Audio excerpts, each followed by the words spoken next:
الله الرحمن الرحيم الحمد لله رب العالمين والصلاة والسلام على أشرف المرسلين وعلى آله وأصحابه أجمعين أما بعد قال النبي صلى الله عليه وسلم نزل الله امرأ سمع مقالتي فحفظها ووعاها وأداها كما سمعها أو كما قال عليه الصلاة والسلام.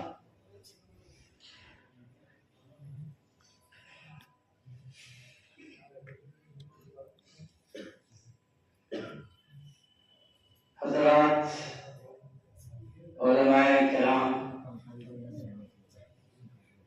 معزز سامعین اعظام اور عزیز طلبہ،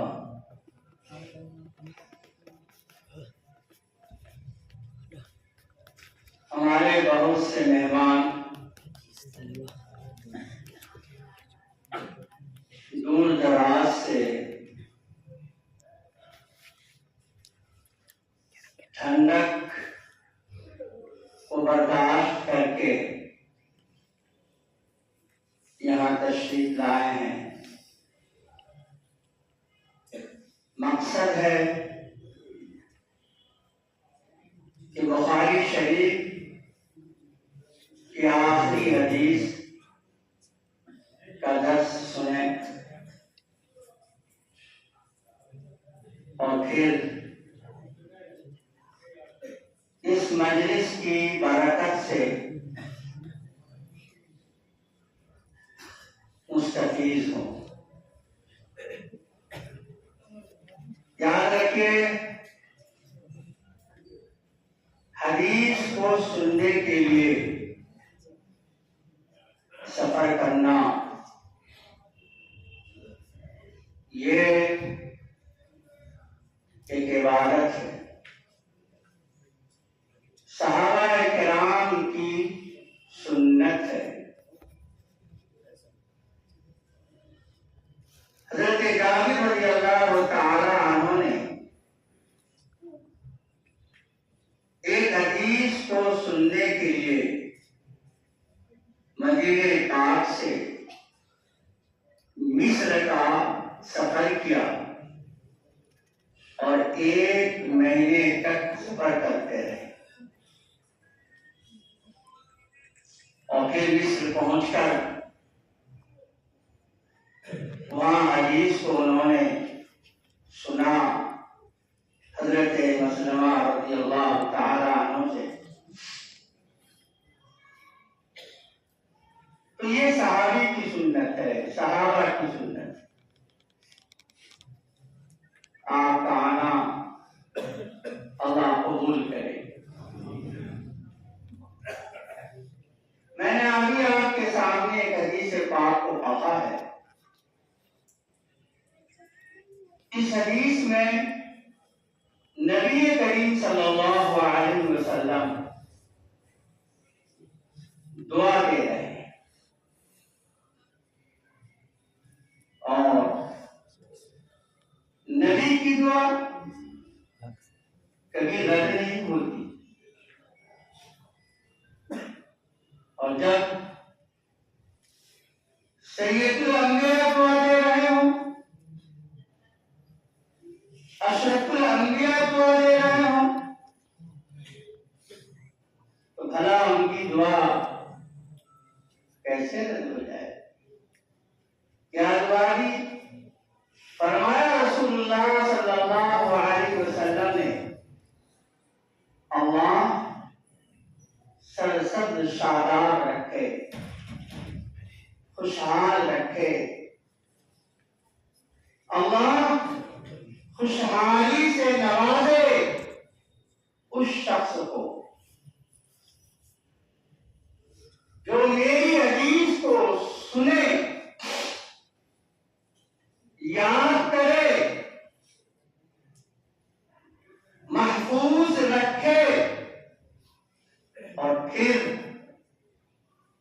دوسروں تک پہنچا دے، سنے، یاد کر لے، محفوظ کر لے اور پھر اس کی تبلیغ کرے، اشاعت کرے، دوسروں تک پہنچا دے، تو ایسے شخص کو اللہ سسد شاداب رکھے گا، اللہ اسے خوشحالی دے۔ یاد رکھیے بزرگوں، اللہ پاک نے ہر چیز کی کوئی کوئی خصوصیت اس کی تاثیر رکھی ہے، ہر چیز۔ اسی طریقے سے ہر فن میں، ہر علم میں اس کی اپنی ایک خصوصیت ہے۔ علم حدیث اس کی بھی اپنی خصوصیت ہے، بہت ساری خصوصیتیں ہیں علم حدیث کی، بڑے خصائص ہیں، لیکن ایک خاص خصوصیت کا ذکر اس حدیث پاک میں موجود ہے۔ کیا؟ جو حدیث پاک سے شبد رکھ کے شب و روز اپنے آپ کو حدیث کے سننے اور سنانے میں لگائے رکھے، تو ایسے شخص کی زندگی میں خوشحالی آئے، شادابی آئے گی، وہ ہمیشہ خوش رہے گا۔ بزرگوں، خوشحالی کا ہرگز یہ مطلب نہ سمجھیے گا کہ ایسے شخص کے پاس دولت کا انبار ہوگا، بنگلے ہوں گے، کوٹھی ہوگی، گاڑیاں ہوں گی، عیش و عشرت کے اسباب ہوں گے۔ نہیں نہیں نہیں، شادابی کا مطلب یہ ہے اللہ پاک ایسے شخص کو تمانیت قلبی نوازے گا، دل کی تمانیت، یعنی ایسا شخص اپنی زندگی میں مطمئن رہے گا۔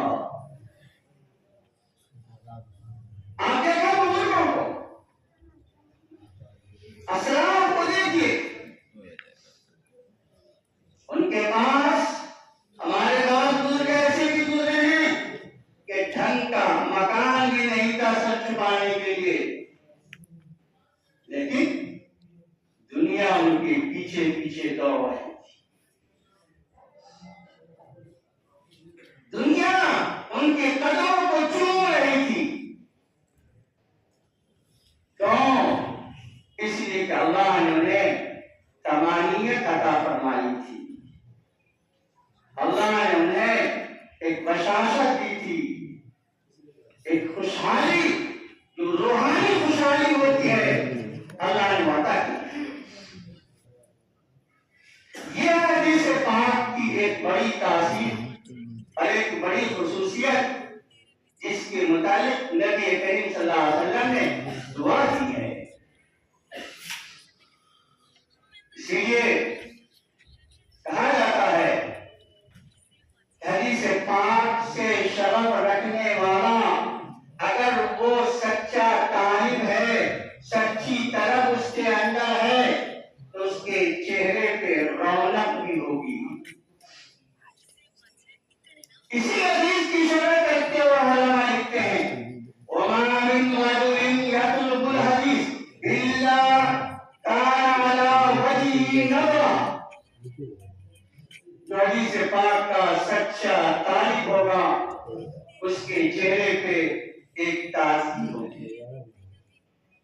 جس طرح سے جنتیوں کے بارے میں کہا گیا کہ جنتیوں کو پہچانا جائے گا ان کے چہرے کی تازگی سے، یہ جنتی تو اس حدیث پاک سے، حدیث پاک علم حدیث کی فضیلت اور بڑی فضیلت ثابت ہو گئی۔ علم حدیث سے شغف رکھنے والے کی زندگی میں اللہ خوشحالی دیتا ہے. خوش نصیب ہے وہ جو حدیث پاک سے شغف رکھتے ہیں. لیکن اس حدیث میں ہمارے لیے بھی سبق ہے, عوام الناس کے لیے بھی سبق ہے کہ وہ بھی حدیث کو یاد کرنے کی فکر کریں, حدیث کو سننے کی فکر کریں, اپنی مسجدوں میں حدیث کا حلقہ لگائیں, کسی اچھے عالم کا انتخاب کریں جو درس حدیث دیں, جو منتخب احادیث کو پڑھ کر کے سمجھائیں, شب و روز صبح و شام ایسی مجلس کا انعقاد کریں تاکہ انہیں بھی یہ خصوصیت حاصل ہو جائے, تاکہ انہیں بھی آپ صلی اللہ علیہ وسلم کی یہ دعا حاصل ہو جائے. اور ایسی ہی ہمارے لیے اس میں یہ بھی سبق ہے کہ اگر ہم نے مدرسے میں تعلیم حاصل نہیں کی, ہم عالم نہیں بن سکے, ہم بخاری مسلم ترمذی ابو داؤد شریف نہیں پڑھ سکے, تو خدا ہم اپنی اولاد کو اس کے لیے تیار کریں. ہماری اولاد مدرسے میں جائے, پڑھے, حدیث پاک سے شغف رکھے, تاکہ اس کی زندگی میں خوشحالی آئے. اس ایک شخص کی خوشحالی سے پورا گھر خوشحال ہو جائے, پورا خاندان خوشحال ہو جائے, پورا سماج خوشحال ہو جائے. عالم کے لیے ہوتا ہے, اسی لیے کہا گیا عالم کی موت عالم کی موت ہے, موت العالم موت العالم. اس لیے ہمیں اس مجلس سے یہ سبق لے کر کے اٹھنا ہے. ہم اپنی اولاد کو مدرسے میں بھیجیں گے, حدیث فقہ تفسیر کا انہیں عالم بنائیں گے انشاءاللہ. بزرگوں, اسی طریقے سے حدیث ہے, اللہ کے نبی صلی اللہ علیہ وسلم نے ارشاد فرمایا, اللہم ارحم خلفائی, اے اللہ میرے خلفاء پہ, جانشین پہ رحم کیجیے. اللہ کے رسول صلی اللہ علیہ وسلم فرما رہے ہیں اللہم ارحم خلفائی. صحابہ کرام موجود تھے, صحابہ کرام نے پوچھا من خلفاؤک یا رسول اللہ, کہ آپ کے خلیفہ جانشین کون ہے اے اللہ کے رسول صلی اللہ علیہ وسلم؟ فرمایا رسول اللہ صلی اللہ علیہ وسلم نے کہ میرے خلفاء وہ لوگ ہیں یلون احادیثی ویعلمون الناس, جو میری احادیث کو نقل کرتے ہیں, میری احادیث کو پڑھتے اور پڑھاتے ہیں, ویعلمون الناس, اور پھر لوگوں تک بھی اس کی تعلیم دیتے ہیں, لوگوں تک ان احادیث کو پہنچاتے ہیں. ایسے لوگ میرے جانشین ہیں. بزرگوں, کیا ثابت ہوا کہ حدیث کے پڑھانے والے, حدیث کے پڑھنے والے یہ رسول اللہ صلی اللہ علیہ وسلم کے جانشین ہیں, خلیفہ ہیں, خلیفۃ الرسول ہیں. حدیث میں کسی ڈاکٹر کو نہیں کہا گیا کہ میرا جانشین, کسی بڑے تاجر کو نہیں کہا گیا کہ میرا جانشین ہے, حتیٰ کہ نمازی کو بھی نہیں کہا گیا, روزے دار کو نہیں کہا گیا. اسے کہا گیا ان لوگوں کو جانشین کہا گیا جو حدیث پڑھتے اور پڑھاتے ہیں. رسول اللہ صلی اللہ علیہ وسلم کی جانشینی, آپ صلی اللہ علیہ وسلم کا خلیفہ ہو جانا, یہ کم بڑا اعزاز ہے جو بہت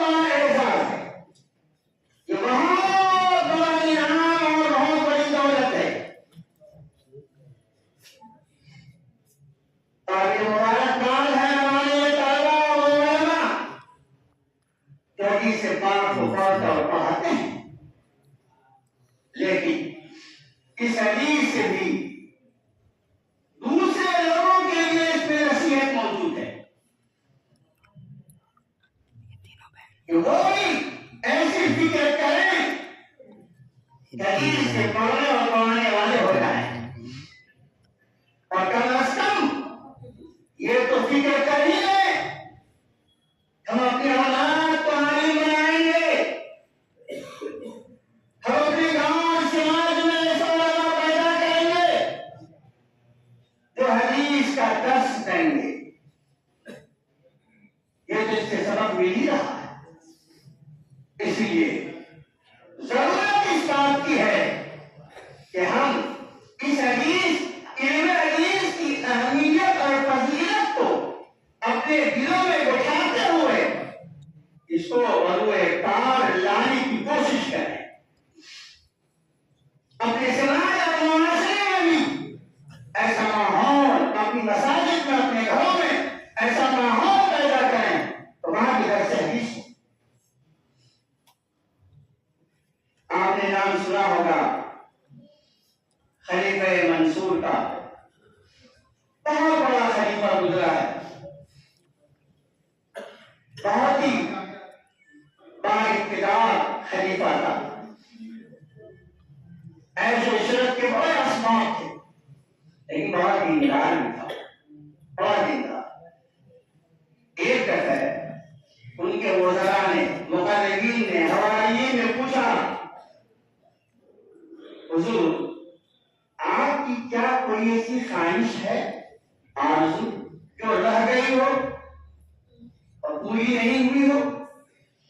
ہم تو یہ سمجھتے ہیں کہ آپ کی کوئی خواہش ایسی نہیں رہی ہوگی جو پوری نہیں ہوئی ہوگی۔